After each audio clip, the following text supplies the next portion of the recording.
So I grew up in India, and I grew up in a super small town.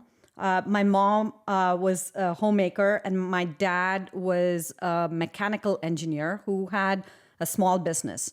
The town did not have a high school that went up to 12th grade in the English medium. It had it in the local language, but not an English medium. So part of the conversations at dinner tables was, what am I going to do? Where am I going to finish high school?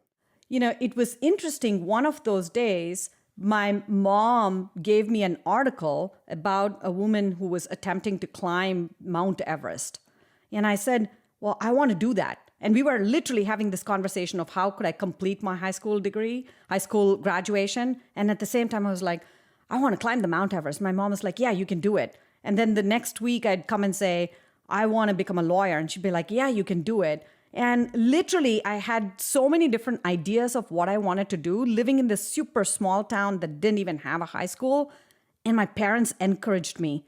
Every step of the way, they believed in me as a human being, not as a woman growing up in the 80s in rural India, but as a person with potential.